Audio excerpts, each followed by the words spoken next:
আমি জাহান্নামে যাব? আমি তো মসজিদ, মাদ্রাসা, এতিমখানা,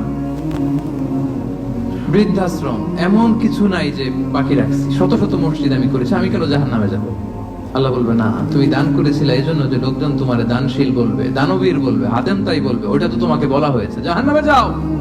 আমার কাছে কি চাও? Go to the hell fire. সেদিন আল্লাহ তাআলা অনেক আলেমকে ডাকবেন, অনেক দাঈদেরকে ডাকবেন, অনেক দুআত ইলাল্লাহদের তিনি ডাকবেন।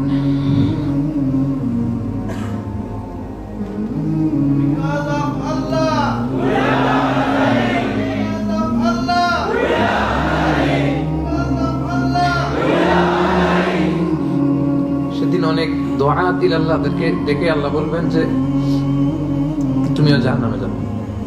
সে বলবে, আল্লাহ কেন? আমি মানুষকে কোরআন শিখিয়েছি, আমি মানুষকে হাদিস শিখিয়েছি,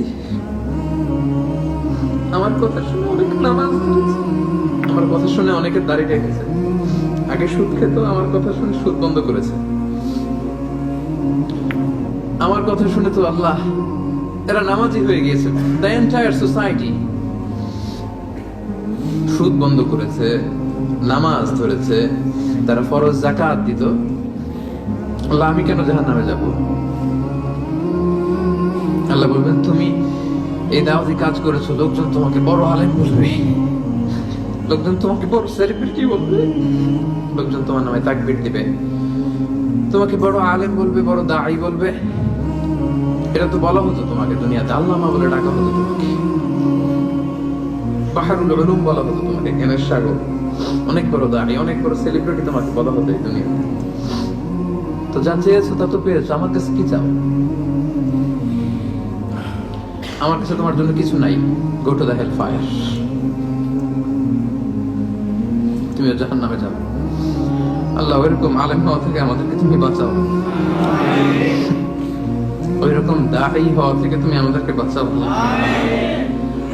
আল্লাহ লোক দেখানো মানসিকতা, এই সব থেকে আল্লাহ তুমি আমাদেরকে হেফাজত করো।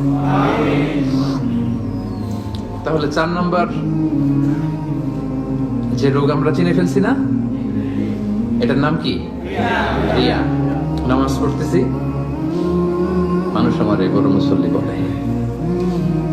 হজ করে আসছি, যেন আমার নামের আগে আলহাজ লাগায়। যাকাত দিচ্ছি, যাকাতের শাড়ি লুঙ্গি, দানবীর, শিল্পপতি, এটা যেন বলে।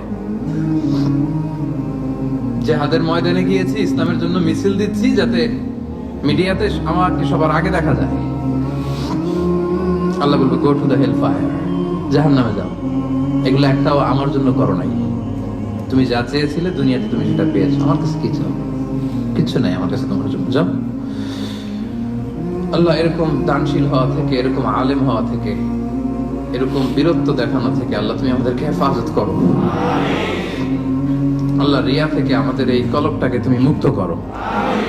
আল্লাহ আমরা যা করব কেবলমাত্র শুধুমাত্র তোমার সন্তুষ্টির জন্য, তোমাকে দেখানোর জন্য যেন করতে পারে। আল্লাহ তুমি তৌফিক দান করো।